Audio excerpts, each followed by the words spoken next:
சங்கீதத்தை பற்றி எழுதியிருக்கார் பாருங்க, ரொம்ப அழகாக எழுதியிருக்காரு சார்ல்ஸ் ஸ்பர்ஜன்.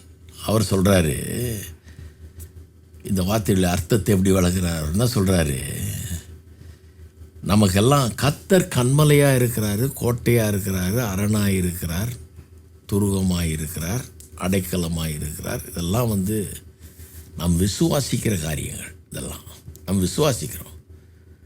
ஆனால் அனுபவிச்சிருக்கோமா? விசுவாசிக்கிறதுங்கிறது ஒரு லெவல், அதை அனுபவமாக்குறது இன்னொரு லெவல் இல்லையா? கண்மலை கோட்டைன்னு பாடுறோம், துருகம் பலத்த துருகம்னு பாடுறோம், அடைக்கலம் அப்படின்னு பாடுறோம், அரண்னு பாடுறோம், அதை அறிஞ்சிருக்கிறோம், 1000 தடவை கேட்டிருக்கிறோம் அதை.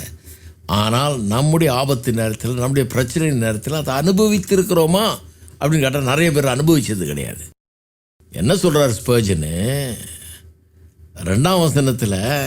அவன் என்ன சொல்கிறான்? எனக்கு பலத்த துருவம் எனக்கு அடைக்கலாமா, நான் அரணுமா எறும் அப்படிங்கிறான். அப்படின்னா என்ன அர்த்தத்தில் சொல்கிறான்? ஆண்டவரே, நான் விசுவாசிக்கிறேன், ஆனால் இப்போ நான் அனுபவிக்க விரும்புகிறேன், எனக்கு அந்த அனுபவத்தை தாரும். உள்ளத்தில் விசுவாசிக்கிறேன், நீ பலத்த துருகம் அடைக்கலமான அரண்னு விசுவாசிக்கிறேன், ஆனால் அதை நான் இன்னும் காணலையே, அனுபவிக்கலையே. எனக்கு கோட்டையும் அரணுமா இரும், எனக்கு அந்த அனுபவத்தை தாரோன்றான். Give me the experience. Spurgeon சொல்கிறார், ஒவ்வொருவரும் நாம் எல்லாருமே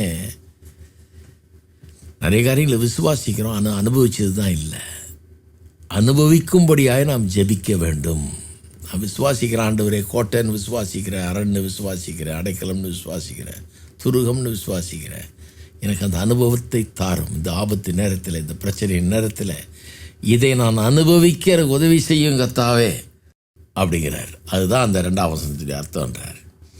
அரணமாய் இரும் அப்படின்னா எனக்கு இன்னும் அந்த அனுபவம் கிடைக்கல ஆண்டவரே, ஐ வாண்ட் இட் எக்ஸ்பீரியன்ஷியலி.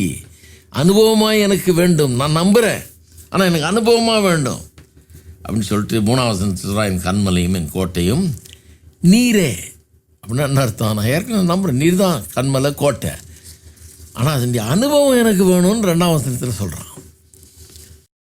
கண்மலை கோட்டைங்கிறதுல அவனுக்கு எதுவும் சந்தேகம் கிடையாது, இருக்கிறார். ஆமாம், கர்த்தர் தான் கண்மலை கோட்டையாக இருக்கிறார், ஆனால் அந்த அனுபவம் தார ஆண்டவரே. ஸ்பர்ஜன் சொல்கிறாரு, நம்ம எல்லாருமே இதை செய்ய வேணும்ன்றார். நமக்கு நிறைய காரியங்கள் நம்முடைய நம்பிக்கையில் இருக்குது, விசுவாசத்தில் இருக்குது, உள்ளே நம்புகிறோம், விசுவாசிக்கிறோம், ஆனால் அனுபவிச்சிருக்கோமா? அது ஒவ்வொரு சூழ்நிலையிலும் அதை ஒரு ஆப்பர்ச்சுனிட்டியாக எடுத்துக்கணும் அனுபவிக்கிறது. உங்களுக்கு ஆபத்து வரும்போது, ஒரு சவாலை சந்திக்கும்போது